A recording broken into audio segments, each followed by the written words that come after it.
Menjelang pemilu 2024, ini hasil survei Roy Morgan terbaru mengungkapkan elektabilitas calon presiden, Capres nomor urut 2 Prabowo Subianto mengungguli dua kandidat lainnya di Pilpres 2024 dengan angka 43%.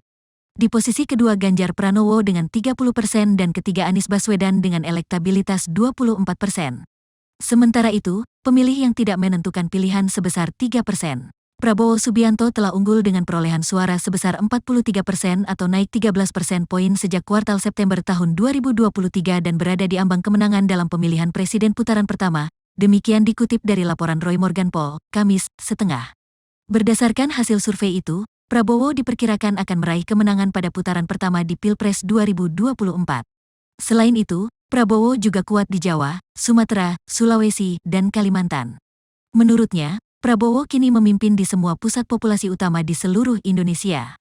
Prabowo memimpin dengan kuat di Pulau Jawa yang paling padat penduduknya di Indonesia dengan dukungan 41%, unggul 8% dari Ganjar 33% dan 16% di atas Anies 25%, ujarnya. Namun, di Jawa Tengah Ganjar tetap unggul dengan perolehan suara sebesar 56%, jauh di atas Prabowo 40% dan Anies tertinggal jauh dengan hanya memperoleh 4%. Kemudian Prabowo menang di Pulau Sumatera. Prabowo memperoleh hampir separuh suara dengan 49%, Anies 26% dan Ganjar 23%. Selain itu, Prabowo juga unggul di Sulawesi dan Kalimantan. Di Sulawesi, Prabowo 56% di depan Ganjar 24% dan Anies 17% dan di Pulau Kalimantan, Prabowo 28% memimpin Anies 23% dan Ganjar 14%, ucapnya.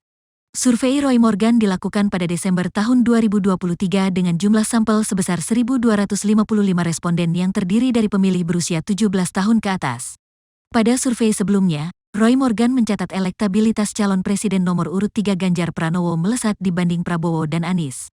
Lembaga survei yang bermarkas di Melbourne, Australia itu menyatakan elektabilitas Ganjar menyentuh 38%. Survei dilakukan sepanjang Juli hingga September tahun 2023. Sedangkan Prabowo memperoleh elektabilitas 30% dan Anies hanya mendapat 25%. Survei itu dilakukan pada Juli-September tahun 2023 dan melibatkan 2.630 koresponden Indonesia berusia 17 tahun ke atas. Sementara sejumlah lembaga survei dalam negeri juga mencatat elektabilitas Prabowo unggul dari Ganjar dan Anies. Seperti hasil survei LSI Denija dan Indikator Politik.